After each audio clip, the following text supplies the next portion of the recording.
Former government officials and experts weigh in on President Duterte's last State of the Nation address at today's Tapatan Isang Bayan Conference. Shaila Francisco now joins us live from Taguig City to give us more details. Shaila, good afternoon. Could you give us some of the key takeaways?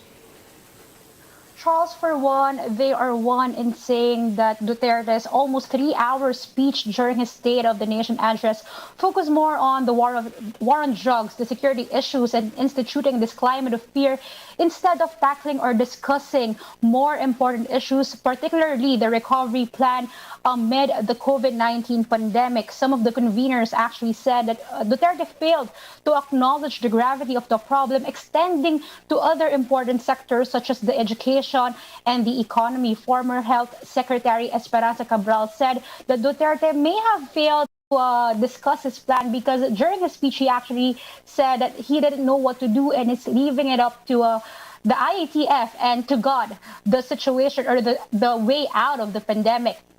Now, another hot issue that was discussed earlier was the West Philippines issue. They noted how President Duterte was contradicting himself throughout the speech. At first, he said that the Philippines is asserting the claims on the West Philippine Sea issue, but backtracked and actually went off script saying he can't do anything because China wasn't part of the arbitration.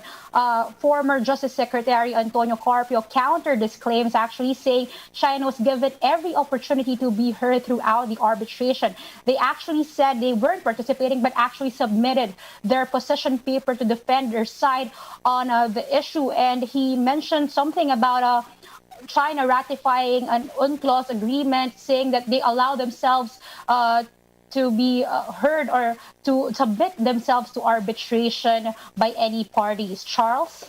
Right, Shaila, aside from all of that, there was also mention of failure by the president to discuss more about education and the economy. But during his SONA, he actually did mention some of his accomplishments on this front. How are the experts and former officials responding to this?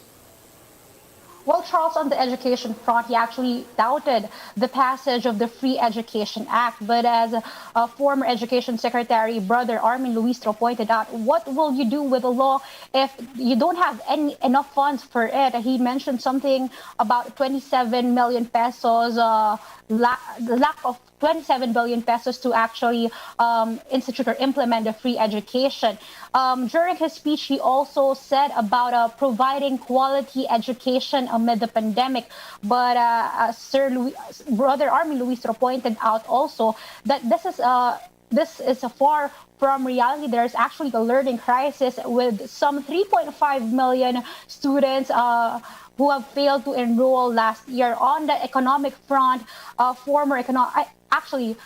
current economics professor J.C. Punong Bayan said that he failed to acknowledge the gravity of the problem, specifically that our recovery in the economic recovery is actually slow. He mentioned about misplaced priorities, including reallocating funds to more important programs such as the COVID-19 response instead of putting it into the Dolomite and other infrastructure projects. Charles? Right, Shaila, with everything that's been said and or not said, what are some of the expectations for the next remaining months of President Duterte's term? Well, they were actually hoping in the last remaining months of President Duterte's term that the government will infuse more funds to address the COVID-19 response.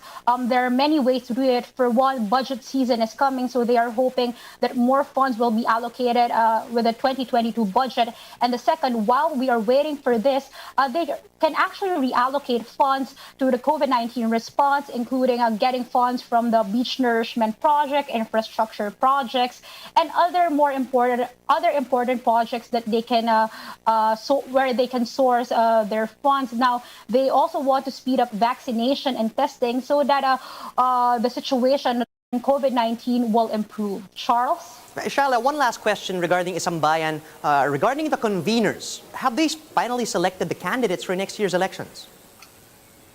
Charles, as of now, they are still accepting nominations, and from there they will field or examine their qualifications. As for the senatorial candidates, they said they have 24 in the list, some of which are re-electionists, and they will cut it to 14 depending on the preference of their chosen presidential candidate. But during the whole press con, they also invited or urge the public to vote and to vote a candidate that is competent, that has a vision for the country, and that is patriotic.